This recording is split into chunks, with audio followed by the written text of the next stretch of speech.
지난주에 우리 예배를 드리고 우리 허 집사님이 저한테 문자를 하셨어요. 말씀에 은혜 받았다고 이렇게 문자를 하셨는데 그 내용이 너무 좋아서 제가 옆에 계신 목사님께 자랑을 했습니다. 근데 오늘 기도하실 때 그런 이제 문자의 내용들처럼 그렇게 기도를 하신 것 같아요. 기도를 들으면서 제가 그 생각을 했습니다. 아까 믿음의 완성, 기적의 역사는 순종을 통해 이루어진다. 그 기도를 들으면서 지난주에 내가 참 그렇게 설교했지 라는 생각을 했습니다.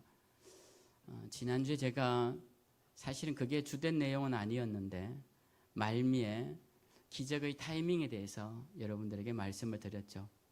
기적은 언제 일어나는가? 기적은 어떻게 일어나는가? 기적의 타이밍은 세 가지가 잘 맞으면 일어나는데 첫 번째가 순종을 통해 일어난다 말씀을 드렸죠. 그 포도주로 바뀌는 그 현장을 예로 들면서 여러분 한번 잘 생각해 보십시오. 그 항아리에 맹물을 갖다 붓고 맹물을 떠다가 잔치 자리에 갖다 주는 그 일꾼들 얼마나 부끄럽겠습니까? 근데 주님이 하라고 하시니까 그 일을 하고 마지막 그것을 먹는 자리 그 순간에 주님이 그 물을 포도주로 바꾸어 주십니다. 우리는 기적을 우리가 원하는 타이밍에 바꿔 주시기를 좋아해요. 그런데 주님은 우리의 순종의 마지막에 바꿔 주시기를 좋아합니다. 우리의 순종이 마지막까지 이루어졌을 때 정말 이젠 벼랑 끝입니다. 주님 더 이상 어떻게 할 수 없습니다 라고 할 때 그래도 네가 순종하느냐 그것을 보시고 그때 순종하실 때 주님이 이루어 주신다라는 게 성경이 우리에게 보여주는 중요한 사건이고, 또 하나는 열처녀의 비유를 통해서 그 열처녀가 모두 다 신랑 신부를 기다렸습니다.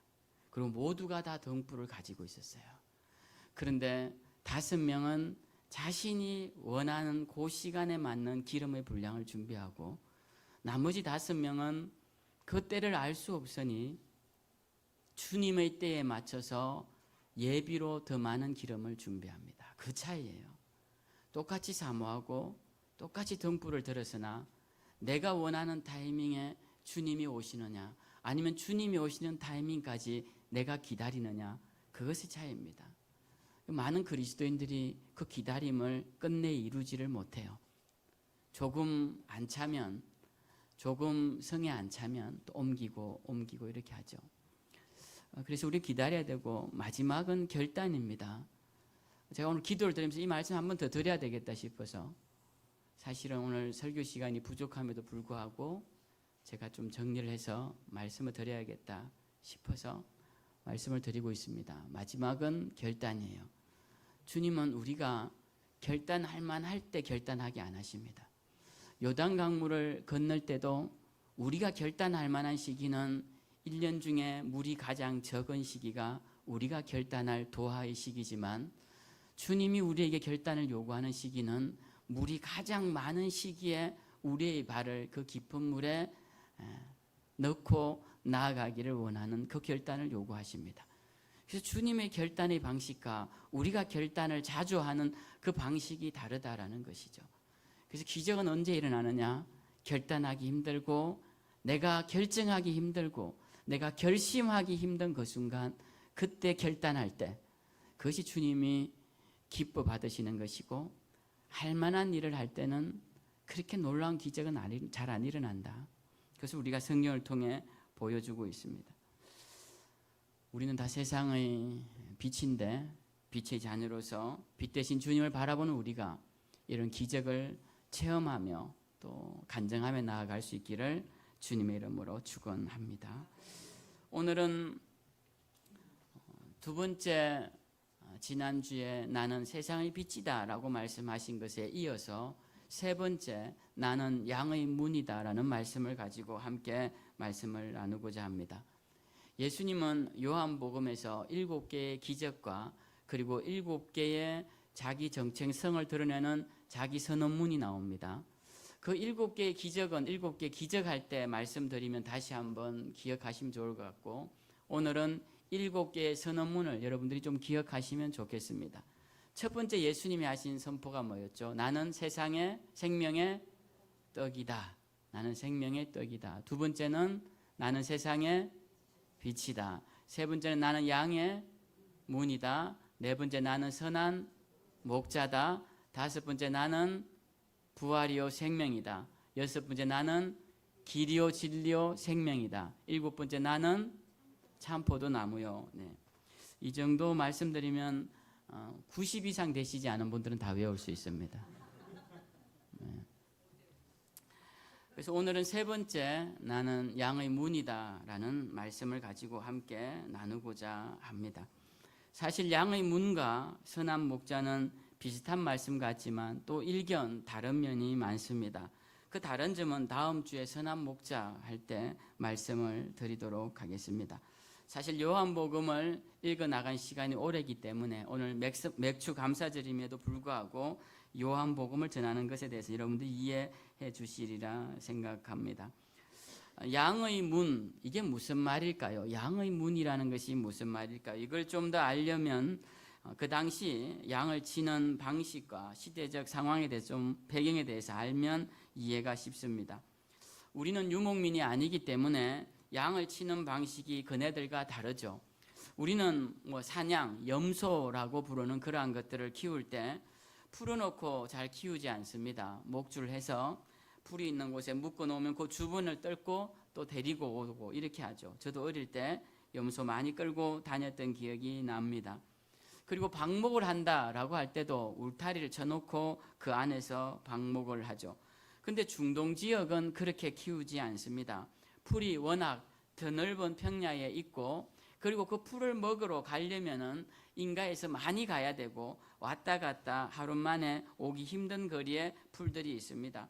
그리고 풀이라는 것이 또 거기서 먹고 양들이 많기 때문에 또 다른 곳으로 옮겨가야 하기 때문에 이들은 풀이 있는 곳에서 짧게는 몇 날 있기도 하고 길게는 몇 개월을 머무르면서 그 주변에서 양을 치기도 합니다. 중동 지역은 풀이 많아서 막 아무데나 있는 것이 아니라 나는 곳이 있기 때문에 그곳에 가서 이제 한동안을 정착해 있어야 합니다. 그래서 풀이 있는 지역에는 양들이 쉴 수 있는 쉼터들이 있었는데요. 일종의 우리로 말하면 산에 가면 대피소 같은 것입니다. 여러분 설악산에 있는 대피소 아시죠? 그 혹시 뭔지 아십니까? 중청 대피소 아닌가요? 아닌가요? 잘 모르시는군요. 그 대피소 김 집사님 가서 주무셨다고 하지 않았나요? 설악산 가실 때. 소청 대피소. 중청 대피소가 있는데 그 중청 대피소가 굉장히 큽니다. 정상 아래에. 저도 가서 자고 했었는데요. 그 대피소는 이제 산 좋아하는 분들이 이제 아침에 일찍 올라가기 위해 그 전에 거기서 주무시기도 하고 또 바람이 많이 불면 피하기도 하죠. 원래 그 대피소는 1983년도 민간 산악회에서 돌과 나무로 지어 놓은 것입니다. 그것을 국립공원에서 인수를 해서 건물을 멋지게 지었고 지금은 지하화한다고 지금 공사 중인데 완성됐는지는 모르겠습니다. 이런 임시 대피소 같은 것이 그 들판에 있는 것입니다. 그 대피소는 양들이 대피하는 곳이에요. 부유한 집의 주인은 자기의 많은 양떼들을 위해서 거기 풀이 많이 나는 지역에 돌로 대피소를 만들어 놓습니다. 우리죠. 양의 우리를 만들어 놓습니다. 그런데 대부분 열악한 목자들은 자기 양을 치는 것이죠. 그래서 자기 양을 치러 여기에 와서는 이제 밤이 되면 양들이 피할 양우리를 임시로 칩니다. 돌이나 나무나 울타리로 해가지고 이렇게 치고 거기에 입구를 하나 남겨둡니다. 근데 거기에 문을 달고 이렇게 할 형편이 아니고 그냥 입구만 하나 열어놓습니다. 그러면 낮에는 이 입구를 통해 불을 떠들어가고 저녁이 되면 이 입구로 들어오는데요. 이 입구에 누가 있느냐면 목자가 밤에 잡니다. 입구에 이렇게 가로질러서 목자가 자는 거예요. 그러면 밤에 이 양들이 혹시 나갈 때 목자를 건드리니까 목자가 문이 되어서 못 나가게 막는 겁니다. 그리고 바깥에 있는 맹수들이 양을 치러 올 때도 이 입구로 들어올 때 목자를 건드려야 하니까 목자가 못 들어오게 막는 겁니다. 그래서 이 목자가 사실은 양의 문 역할을 하는 것이에요. 그래서 예수님이 오늘 양의 문이다라고 하신 말씀은 이 광야에서 임시로 쳐놓은 이 울타리에 유일한 출입구에 누가 계시느냐? 우리 주님이 목자가 되어서 문의 역할로 그렇게 지키고 계신다, 이 말씀이에요. 그래서 양의 문이라는 말씀은 양의 문이라는 말씀이라기보다 양우리의 문 역할을 내가 하겠다라고 말씀을 하시는 겁니다. 내가 친히 문이 되어서 너희들을 막아주고 외부의 적들을 막아주고 너희들의 안전을 지켜주겠다라고 말씀을 하고 계십니다. 그러니까 이 양의 문이 되신 예수님의 말씀은 모든 것에 가장 안전한 통로가 나다라는 말씀입니다. 나로 말미암지 않고는 이 양우리에 들어갈 수 없고, 나로 말미암지 않고는 이 양우리에서 나올 수도 없고, 나로 말미암아야만이 너희들이 참 평안과 참 기쁨을 얻을 수 있을 것이다 라는 주님의 유일하신 신앙을 강조하고 있는 말씀이 양의 문이 되신 말씀인 것입니다. 그러니까 선한 목자의 개념과는 조금 다른 것이죠. 선한 목자는 우리를 돌보시는 것에 초점이 맞추어져 있다면 양의 문이 되신다라는 것은 오직 하나님께로 갈 수 있는 유일한 길이 예수님이다라는 것에 초점이 맞추어진 말씀인 것입니다. 예수님은 오늘 우리에게 나는 양의 문이다라고 말씀하시면서 나 외에는 너희를 안전한 곳으로 인도할 자가 없다라고 말씀하십니다. 그리고 나 외에는 우리에 있는 너희를 지켜줄 자가 없다라고 말씀하십니다. 이것이 예수님의 유일성, 즉 예수님 외에는 그 어떤 문도 그 어떤 길도 없음을 강조하신 말씀인 것입니다. 그래서 우리는 예수님 외에 다른 방법으로 우리가 원하는 것을 이루리라 생각하는 것이 잘못되었다는 사실을 기억해야 합니다. 만약 목자가 서 있지 않는 그 문을 통하지 않고 다른 곳으로 간다면 그는 그 광야에서 맹수의 밥이 될 것입니다. 그래서 주님은 꼭 내가 있는 곳으로 오라, 그리고 내가 문으로 있는 것을 통해 우리로 들어가라라고 주님이 말씀하시면서 주님 외에는 다른 구원의 길이 없음을 강조하고 있는 말씀이 바로 오늘 양의 문이다라는 말씀입니다. 세상에는 수많은 종교와 철학과 사상들이 저마다 진리라고 주장합니다. 그러면서 사람들에게 길을 제시합니다. 그러나 그 길 끝에는 그들도 모르는 어두움과 무지밖에 없음을 우리는 알아야 합니다. 제가 어느 날 힌두교에 대해서 이렇게 살펴보다가 놀라운 사실을 하나 발견하게 되었습니다. 저는 오늘 왜 세상에 어두움과 무지밖에 없는지를 설명하기 위해 이 예를 들어보고자 합니다. 인류가 오랫동안 믿어왔던 가장 오래된 종교 중 하나가 힌두교입니다. 힌두교는 자신의 종교적 역사를 아주 길게, 끝도 없이 길게 이야기하기도 합니다. 그런 이유가 이 힌두교는 창시자가 없습니다. 그리고 특별히 믿는 주신도 없습니다. 그러다 보니까 탄생 설화라 부르는 기원, 제네시스에 관한 사건도 없는 종교가 이 힌두교입니다. 그런데 그들의 신앙이 그나마 힌두교라는 이름으로 구체화된 것이 기원전 1500년경인데요. 그 1500년경에 힌두교의 최초의 경전 리그베다라는 경전이 태어나게 됩니다. 베다라는 말이 경전이고요. 이 힌두교에서는 4개의 큰 베다가 있습니다. 중요한 4개의 경전이 있는데 그 중에 가장 오래된 경전이 이 리그베다라는 경전이고, 그것이 BC 1500년경에 쓰여졌으니 모세가 출애굽하던 시기와 거의 비슷한 시기에, 그리고 모세오경이 쓰여지던 비슷한 시기에 쓰여졌다고 할 수 있습니다. 힌두교인들도 경전을 아주 중요하게 생각해서 이 경전을 전수하는 일에 온 생애를 드립니다. 그들은 그것을 그대로 전하기 위해 구전으로 경전을 전수하는데요. 이 초기 이스라엘도 그렇게 전수를 하죠. 사실 문자로 전수하면 그 의미, 생동감과 그 느낌이 사라지는 경우가 많죠. 우리가 판소리를 책으로 읽는 것하고 창으로 부르는 그런 창으로 듣는 것하고 다른 것처럼 이 경전을 그 느낌과 그 억양 그리고 그 빠르기를 다 그대로 전하기 위해서 이들은 이 경전을 그대로 외우게 됩니다. 이 외우는 학교를 파타살라라고 하는데 이 학교에서는 여러 가지 암송 기법을 사용해서 이 리그베다 외에 4개의 경전을 다 외우게 하는데요. 이 리그베다라는 경전은 총 10권으로 되어 있습니다. 10권으로 되어 있고 그들이 부르는 찬양시가 1028개가 되어 있습니다. 우리가 읽는 시편은 찬양시가 150편으로 되어 있죠. 그보다 한 7배 정도 많은 1028개의 찬양시가 되어 있고 그리고 식구는 1600개가 있습니다. 그러니까 이 모든 리그베다의 경전을 다 외우고 이것을 외우는 일에 전생애를 바치고 지금도 외우는 학교가 있는데요.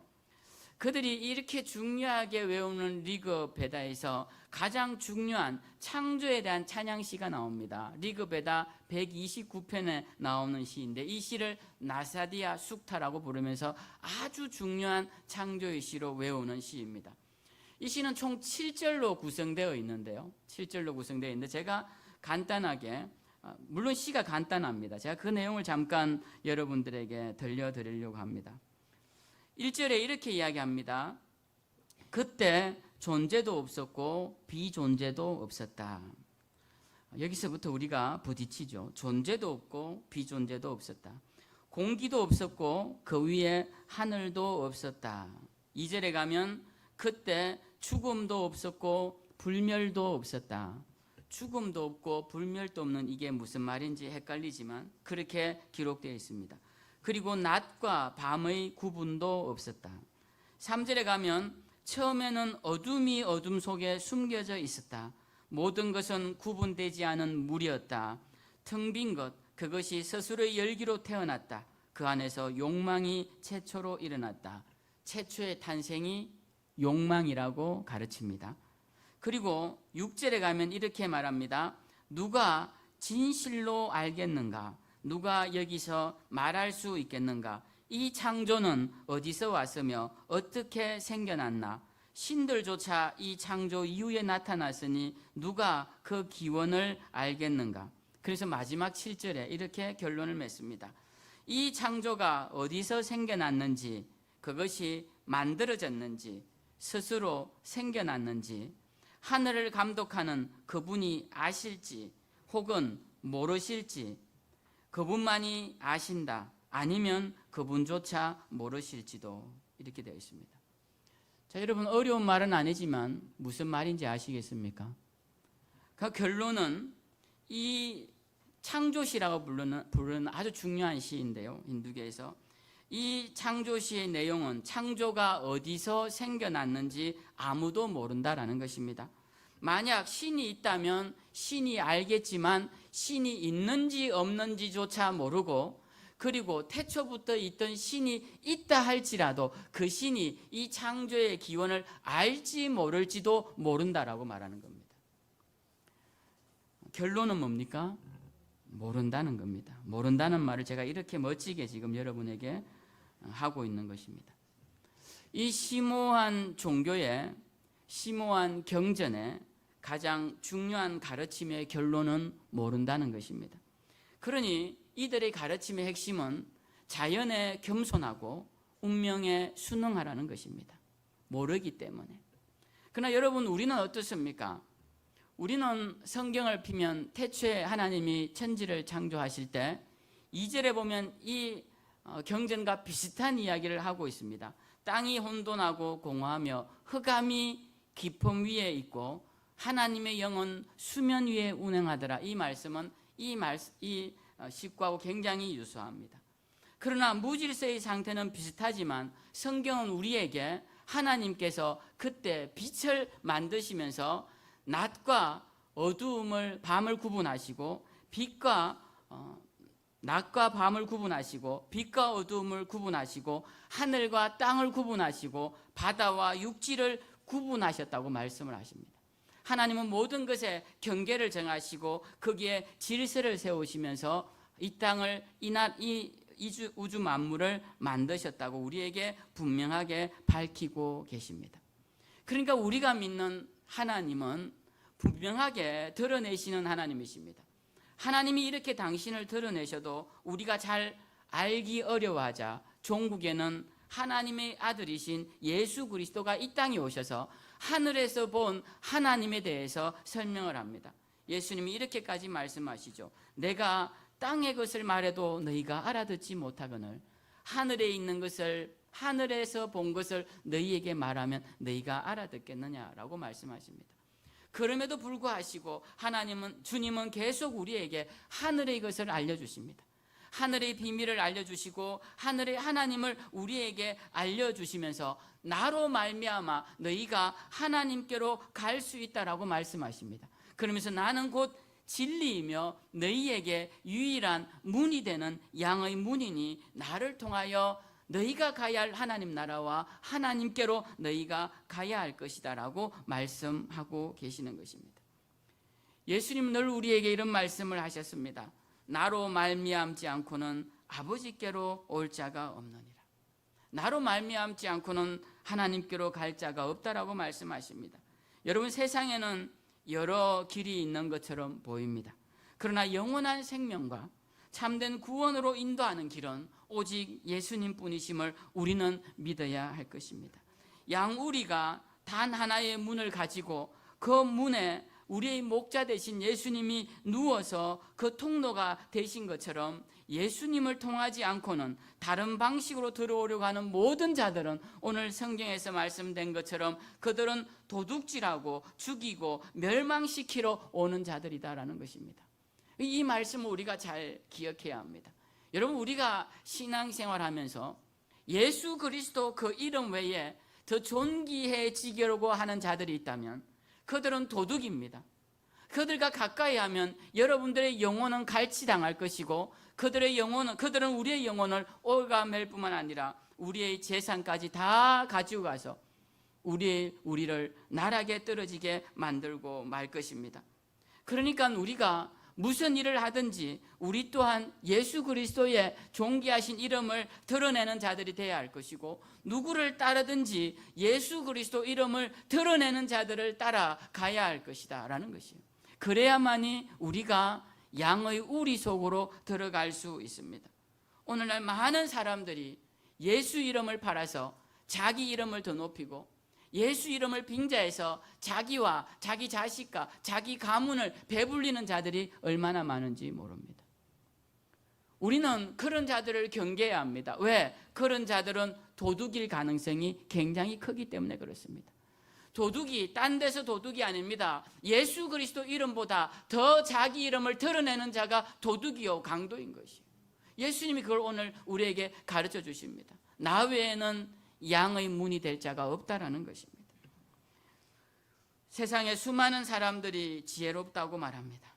세상의 수많은 가치들이, 그리고 세상의 많은 철학들이 지혜로운 길을 우리에게 알려준다고 합니다. 그러나 여러분, 현혹되지 마십시오. 오직 예수 그리스도 그 구원의 문을 통해서만이 우리는 진정한 하나님의 자녀가 되고 영원한 생명을 약속받게 될 것입니다. 예수님은 자신이 문임을 믿는 자들에게 중요한 약속을 하십니다. 요한복음 10장 9절에 보면 이렇게 말씀하시는데요. 내가 문이니 누구든지 나로 말미암아 들어가면 구원을 받고 또는 들어가며 나오며 꼴을 얻으리라 라고 말씀합니다.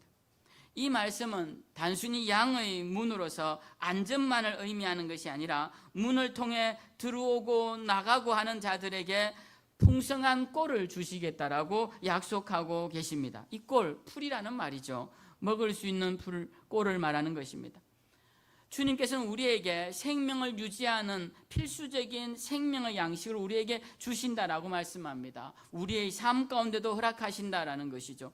그래서 우리는 예수를 믿음으로써 단순히 죄로부터 구원받아 천국에 가는 것으로 끝나는 것이 아니라 이 땅 가운데서도 주님이 주시는 참된 만족과 기쁨, 그리고 세상이 줄 수 없는 하늘의 평안을 누리게 되는 것입니다. 이 평안을 누려야 합니다.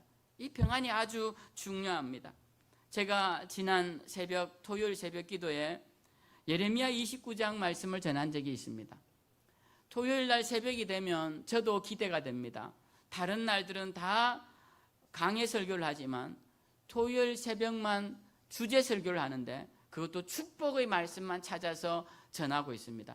제가 제일 잘하지 못하는 것이에요. 그게 축복의 말씀만 찾는 것이 이게 너무 문맥을 무시하고 자기 필요한 말씀만 찾는 것 같아서 제 신앙과 잘 맞지는 않은데, 그래서 토요일 아침 예배는 우리가 일주일에 한 번 축복의 음성을 들어야겠다 해서 일부러 찾아서 축복의 말씀을 전하고 있어요.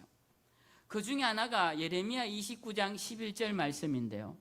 이 말씀이 이렇습니다. 하나님께서 우리를 향하여 이렇게 말씀하십니다. 너희를 향한 나의 생각은 평안이요 재앙이 아니니라. 너희에게 미래와 희망을 주는 것이니라. 이것이 하나님이 우리를 향한 생각이라는 거예요. 가장 먼저 나오는 것이 우리를 향한 생각은 평안이라고 말씀합니다. 성경 우리에게 평안을 가지라고 계속 말씀하세요. 우리 주님이 부활하시고 제자들을 만나 제일 먼저 물은 말씀이 평안하냐라고 물으셨습니다. 요한복음 14장 27절에는 주님이 평안을 너희에게 끼치노니 곧 나의 평안을 너희에게 주노라. 너희에게 주는 내 평안은 세상과 같이 아니하다라고 말씀하십니다. 여러분, 세상이 주는 평안은 어떤 평안입니까? 여러분이 생각하는 그 평안입니다. 물질이 많으면 평안이 될 것이라는 것, 내가 건강하면 평안해질 것이라는 것, 내 자녀들이 잘 되면 평안해질 것이라는 것, 내가 내 속한 곳에서 높은 지위에 올라가면 평안해질 것이라는 것, 내가 많은 사람들에게 영향을 미치는 인플루언서가 되고 유명한 사람이 되면 평안해질 것이라는 것. 성경은 그렇지 않다라고 말씀합니다. 성경이 주는 평안은 그런 평안이 아니에요. 여러분, 우리는 평안을 잘못 생각하는 경향이 많습니다. 평안을 문제가 해결될 때 주어지는 것이라고 생각합니다. 그러나 성경은 우리에게 그렇지 않다고 말해요. 성경은 우리에게 문제가 있는 중에도 평안을 누릴 수 있다고 말합니다. 그리고 성경이 주는 평안은 문제 가운데서 누리는 평안이지 문제가 해결된 다음 주는 평안이 아니라는 것입니다. 우리 그리스도인들이 자꾸 교회에 와서 하나님 이 문제 해결해 주셔야 합니다. 이거 해결해야 제가 마음의 평안을 얻습니다 라고 하는 경향이 있는데, 여러분, 그 문제 해결된다고 평안이 오는 게 아닙니다. 그 문제가 해결되면 그 뒤에 있는 문제가 또 맨 앞자리에 오는 것이죠. 그렇게 우리에게는 쌓여져 줄 수 있는 문제들이 아주 많이 있습니다. 그러니까 문제 해결은 우리에게 평안을 줄 수 없다는 거예요. 그럼 어떻게 평안을 얻습니까? 문제 속에서 평안을 누려야 합니다. 문제 가운데서 평안을 누려야 돼요. 내 문제가 해결되지 않아도 누릴 수 있는 평안을 우리가 얻어야 되는데, 그 평안이 어디로 오느냐? 우리 주님께로부터 온다라는 것입니다. 그 평안이 어떻게 오느냐? 양의 문 대신 예수님을 통해 그 우리 안에 들어가고, 양의 문 대신 그 주님을 통하여서 우리에서 나와서 꼴을 얻을 때, 그때 우리는 참 평안을 얻게 된다는 것입니다.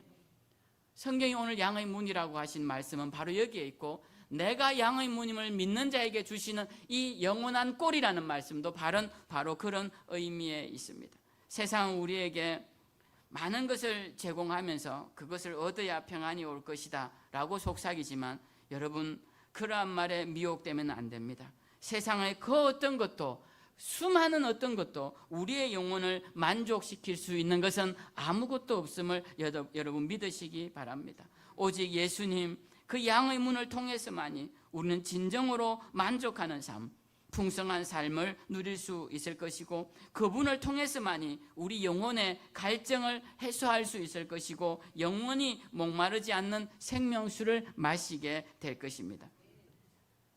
사랑하는 성도 여러분, 이제 우리 자신에게 한번 질문해 봅시다. 우리는 지금 어디에 서 있습니까? 혹시 양의 문 밖에, 우리 주님 문 대신 그곳 밖에 서 있지는 않습니까? 세상의 거짓된 약속과 화려한 유혹에 이끌려 아직도 방황의 늪에 빠져 계시지는 않습니까? 예수를 믿는다고 하면서도 여전히 해결되지 않은 문제 때문에 불안하고 두려움 속에 살아가고 계시지는 않습니까? 그렇다면 우리는 어쩌면 아직 그 문을 온전히 통과하지 못했거나, 그 문 안에서 누릴 수 있는 풍요를 누리지 못하고 있다고 할 수 있습니다. 다시 한번 우리 자신을 한번 돌아봅시다. 우리는 지금 어디에 서 있습니까? 우리 주님을 문으로 삼고 그 문을 통해 양의 우리 안에 들어가 계십니까? 만약 들어가 계신다고 생각함에도 불구하고 꼴을 얻지 못하고 있다면 여러분 이제부터라도 주님과 더 친밀한 교제를 해나가시기를 바랍니다. 매일 말씀과 기도를 통해서 주님과 깊이 만나고 주님께서 주시는 생명의 꼴을 우리가 먹는다면 오늘 약속된 평안을 주님께서 우리에게 주실 것입니다. 오늘 이 시간 예수님께서 우리에게 친히 문이 되셔서 영원한 생명의 길을 열어주시고 그 길을 통해 들어온 우리에게 풍성한 삶을 약속하고 계십니다. 우리의 삶에 어떤 어려움과 문제가 있든지 그 모든 것의 해답은 바로 예수님임을 잊지 마십시오. 그분은 우리를 위해 당신의 목숨까지 내어주신 선한 목자이시며 동시에 우리가 영원한 안전과 풍요를 누릴 수 있도록 열려져 있는 유일한 문이심을 우리는 잊지 말아야 합니다. 이 세상의 그 어떤 문도 그 어떤 길도 우리를 구원으로 영원한 생명으로 인도할 수는 없습니다. 오직 예수 그리스도 그분만이 양의 문이 되시고 선한 목자가 되셔서 우리를 푸른 초장으로 이끄십니다. 이 시간 우리 모두 다시 한번 우리의 믿음을 점검하시고 양의 문이 되신 예수님 안에서 참된 안식과 풍성한 삶을 누리기로 결단합시다. 그분만이 우리의 영원한 피난처요 우리의 참된 목자이십니다.